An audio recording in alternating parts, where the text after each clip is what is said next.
I made a game about CIA spy cats, and in this video, which is my first ever devlog, I'll walk you through the week-long process of creating it and the many mistakes I made along the way.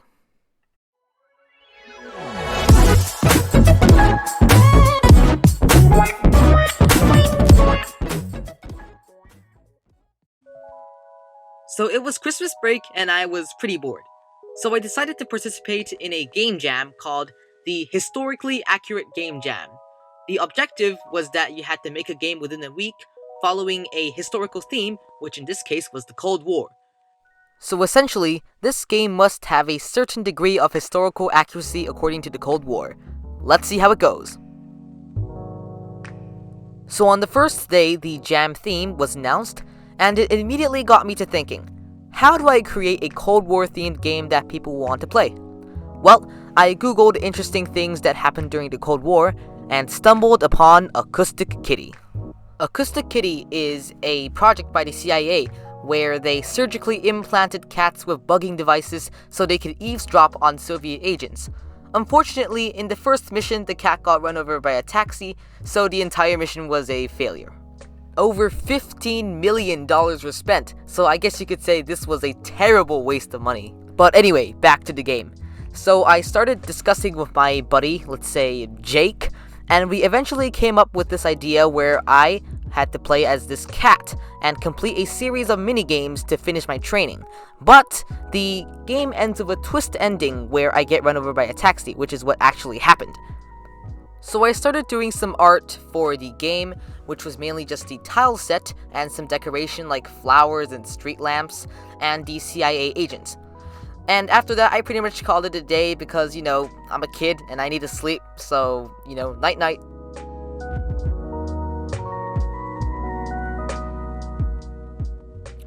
So it's day 2, and I started working on the cat character because, that's basically the player throughout the game, and I made some animations such as running, idle, jumping, and falling.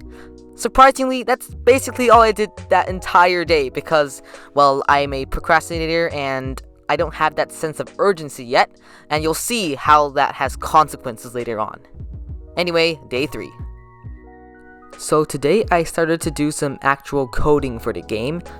In the jam, you're actually allowed to reuse code you've done before, so I created a copy of one of my old platformers and simply implemented all the art I made for the jam. Then I tweaked the platforming controls a bit so they weren't that sensitive, and also made a starting level for the cat to run around.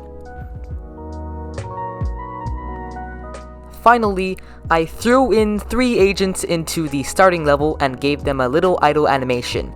Now the plan is that the cat will be able to interact with each one of them and play a minigame, which I will probably do tomorrow. So it's day 4, and I started working on an interaction system for the cat and the agents. So if you go near a agent, this little text shows up above it which shows what minigame you'll be playing, and if you press E, you can enter that minigame level.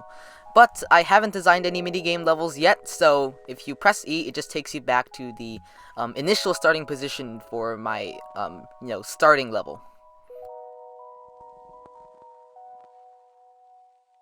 At this point, I can really feel the deadline creeping up on me. So I quickly designed an agility course that you can run around, used the apple art I made previously and stuck it into the game so now you can collect them, and also a little health bar indicating how much time you have left. So if you don't collect all the apples within that time frame, then, well, you lose, and the game restarts. Okay, so it's the final day, and I still haven't finished my combat or stealth minigames yet, and I haven't even made a beginning or an ending to the game. So I spent the morning coding the combat minigame where agents run towards you and you have to slam on them to get rid of them, imported a old text engine of mine so I could create the beginning and ending of the game, completely scrapped the stealth minigame because there was absolutely no time for it, used Forkfirst to convert the project to HTML, and took a few screenshots of the game in action, made some cover art, and also set up the itch page. So in the end, this was my finished product for the jam. In the first few days after the jam ended, I got quite a lot of reviews from other people talking about that they really enjoyed the game and enjoyed learning about Acoustic Kitty, but many of them have pointed out that the game was a bit short and the agility course was way too hard. So I took this feedback and made a updated version of the game on Scratch. It includes the stealth level I planned to do for the jam, but I ran out of time, and I also bumped down the agility difficulty a notch. And that concludes the entire video. This is my first Game Jam devlog, so make sure to tell me any suggestions in the comments if you have any. I will put a link to the game in the description, and if you enjoyed this video, please make sure to like and subscribe to see future content like this, and I hope to see you in one of our next videos. Peace!